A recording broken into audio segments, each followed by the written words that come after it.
Bismillahirrahmanirrahim. Assalamualaikum warahmatullahi wabarakatuh.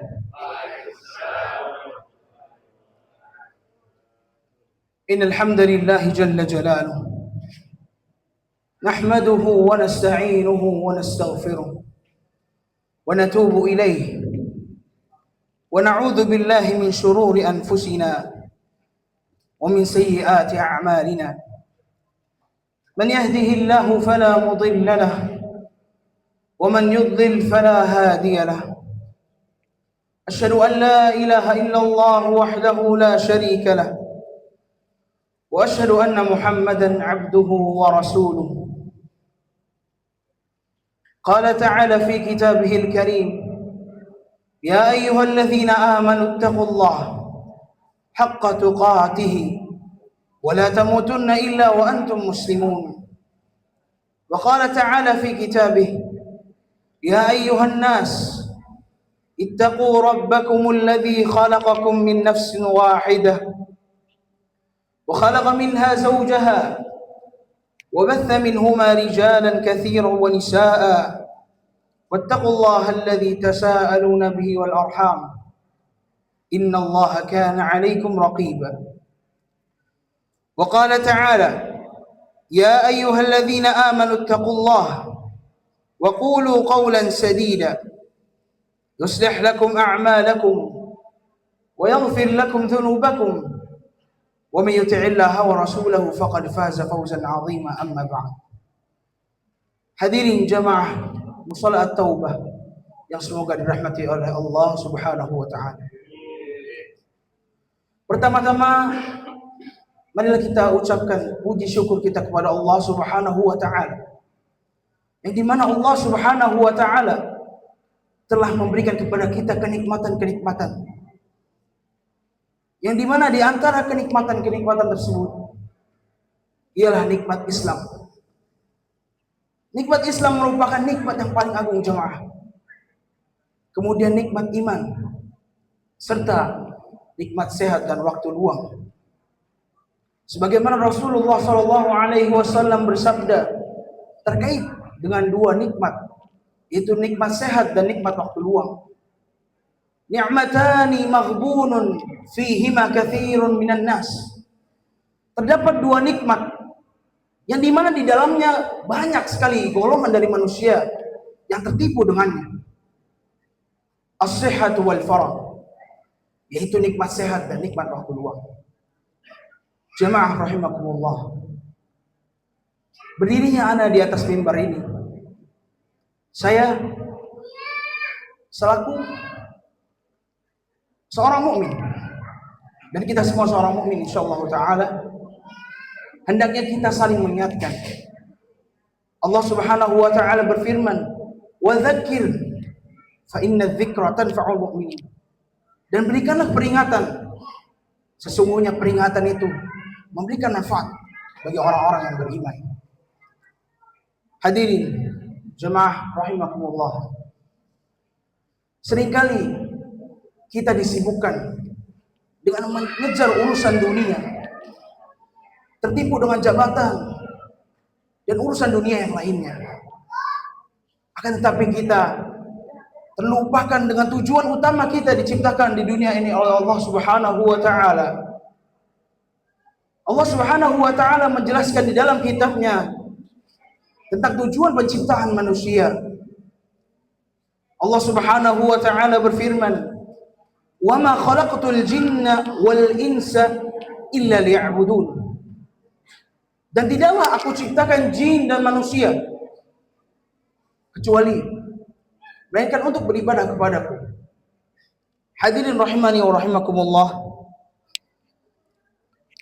ayat ini menjelaskan bahwasannya tujuan utama hidup daripada manusia di dunia ini adalah beribadah kepada Allah, bukan hanya sekedar makan, bekerja, ataupun mencari nafkah.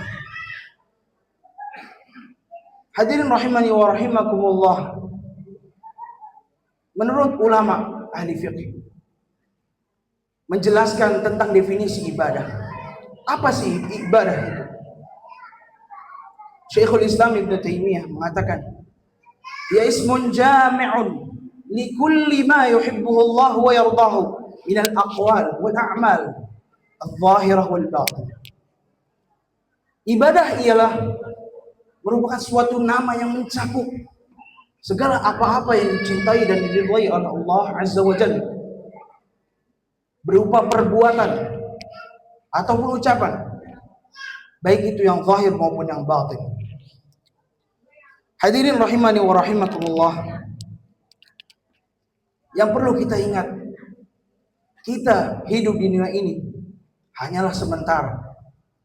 Nabi SAW mengingatkan dalam hadisnya, kun fid dunya ka'annaka gharibun aw 'abiru sabil, atau kama qala sallallahu alaihi wasallam. Hiduplah kalian wahai manusia di dunia ini seakan-akan kalian itu orang asing.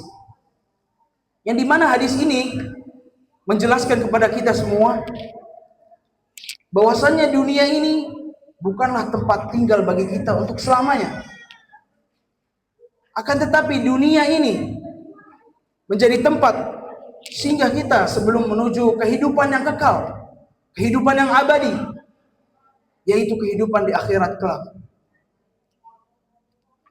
Oleh karena itu, seharusnya kita sebagai orang yang beriman menjadikan waktu hidup kita, yaitu mengisi kehidupan kita dengan melaksanakan ketaatan kepada Allah Subhanahu wa taala. Kemudian menjadikan hidup kita untuk ibadah kepadanya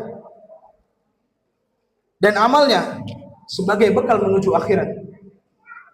Allah Subhanahu wa taala berfirman dalam kitabnya, "Wa tazawwadu," dan berbekallah kalian. Fa inna khairaz zadi taqwa. Sesungguhnya sebaik-baik bekal adalah ketakwaan. Hadirin jamaah, dan semoga dirahmati oleh Allah Subhanahu wa taala. Yang perlu kita introspeksi adalah setiap hari kita sadar umur kita bertambah. Akan tetapi hakikatnya umur kita semakin berkurang. Yang dimana artinya kita semakin dekat kepada ajal, yaitu kematian. Maka hendaknya bagi kita, seorang muslim, seorang mukmin, hamba Allah Subhanahu wa taala, mengerjakan amal ibadah di sisa-sisa waktu hidup kita, yaitu memperbanyak bekal amalan-amalan saleh, yang dimana itu semua bermuaranya menjadikan ladang pahala yang kita akan bawa ke hadapan Allah Subhanahu wa taala. Kemudian yang berikutnya, ini merupakan pengetahuan yang penting bagi kita semua, yang harus kita ketahui jamaah sekalian. Pada asalnya ibadah itu hukumnya haram.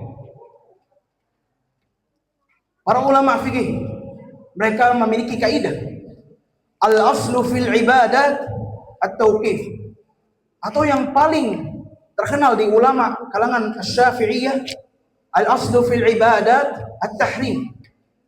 Hukum asal daripada ibadah adalah haram sampai datang dalil yang menunjukkan bahwasannya ibadah tersebut disyariatkan di dalam Islam. Oleh karena itu, kita beribadah, hendaknya kita beribadah tidak hanya taklid, ikut-ikutan, tapi kita harus tahu dalilnya yang menunjukkan bahwa ibadah tersebut disyariatkan. Yang dimana contohnya ibadah salat pada asalnya hukumnya haram. Sampai apa? Datangnya dalil yang menunjukkan bahwasanya salat disyariatkan di dalam agama. Allah Subhanahu wa taala berfirman dalam Al-Qur'an, dan banyak ayat-ayat menyebutkan tentang perintah untuk mengerjakan salat. Wa aqimus salata wa atuz zakata warka'u ma'ar raki'in. Dan banyak ayat-ayat yang lainnya yang menunjukkan tentang kewajibannya ibadah salat. Kemudian yang perlu kita ketahui berikutnya, apa sih syarat amalan kita, amal ibadah kita diterima oleh Allah Subhanahu wa taala. Syaratnya ada dua, jemaah. Yang pertama, kita mengikhlaskan niat kita kepada Allah Subhanahu wa taala. Tidak ada kita mencampur baurkan kesyirikan di dalam beribadah kepada Allah Subhanahu wa taala. Dan ini merupakan syarat yang pertama agar amalan kita diterima oleh Allah Subhanahu wa taala.